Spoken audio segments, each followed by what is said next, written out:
میں نے کبھی ایسا پرندہ نہیں دیکھا تھا۔ اس کا سارا بدن کالے بالوں سے بھرا ہوا تھا۔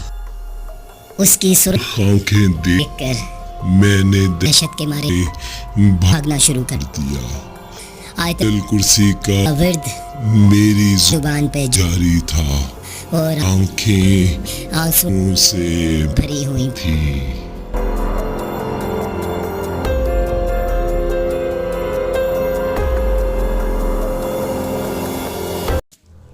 یہ بات ہے 1970 کی۔ دسمبر کا مہینہ چل رہا تھا۔ سردیاں اپنے جوبن پر تھیں۔ دور دور تک ہر چیز نے سفید چادر تان رکھی تھی۔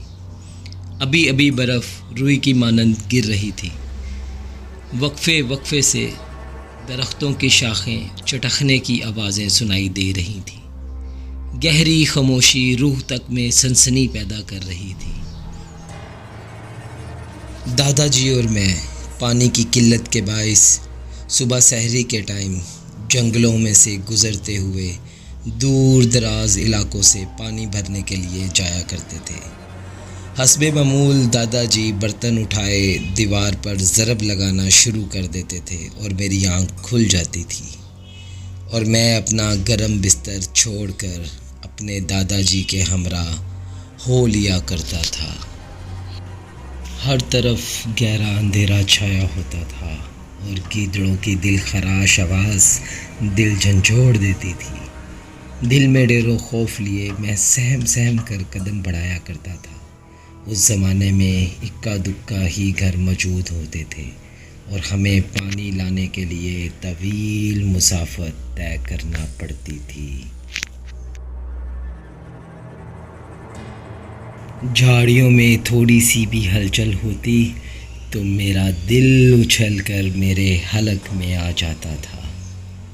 میرے دادا جی بہت ہی مضبوط اعصاب کے مالک تھے اور میں بالکل ہی ڈرپوک سا بچہ تھا۔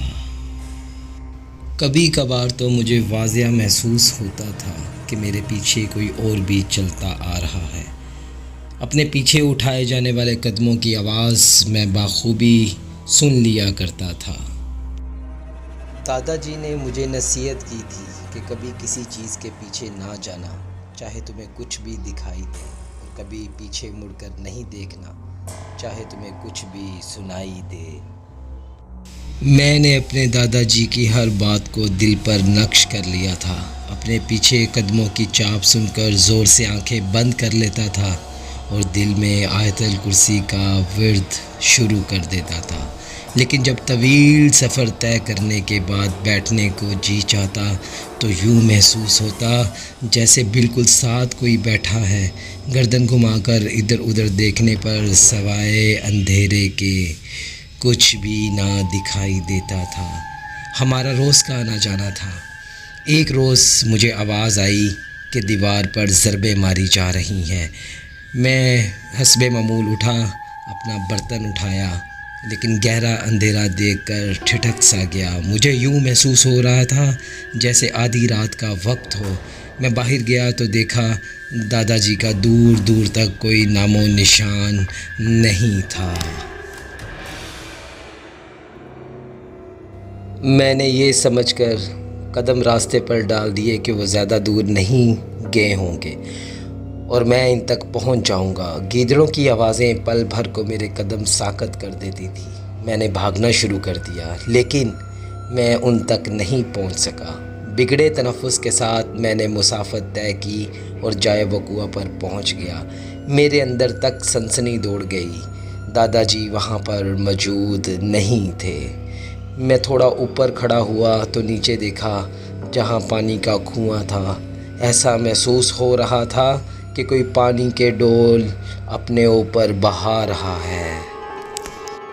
میں نے نیچے جانا ضروری نہ سمجھا اور پانی کا ڈول الٹا کر کر اسی پر بیٹھ گیا۔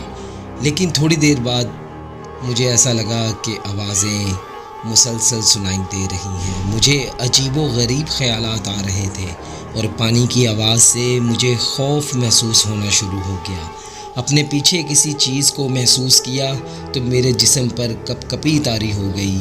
میں نے لرزتے ہوئے پیچھے مڑ کر دیکھا تو کسی کا نام و نشان بھی نہ تھا۔ وہاں ایک دم سے سناٹا چھا گیا۔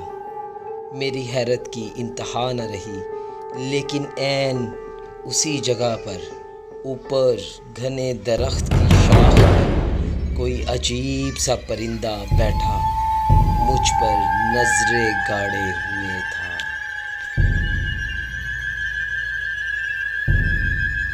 عجیب قسم کا پرندہ تھا۔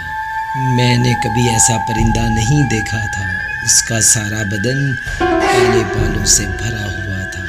اس کی سرخ آنکھیں دیکھ کر میں نے دہشت کے مارے بھاگنا شروع کر دیا۔ آیت الکرسی کا ورد میری زبان پر جاری تھا اور آنکھیں آنسوؤں سے تر تھیں۔ میں 1 منٹ کے لیے بھی وہاں راستے میں نہ رکا اور بھاگنا شروع کر دیا۔ میرے قدم میرا ساتھ چھوڑ رہے تھے۔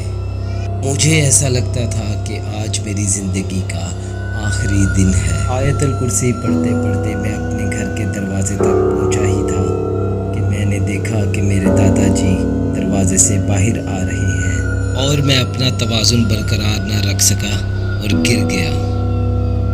جب میری آنکھ کھلی تو دیکھا سب ارد گرد موجود ہیں، میری فیملی، اور میں نے کپ کپاتے ہونٹوں سے کہا پانی، تو سب پانی لپک کر لے آئے۔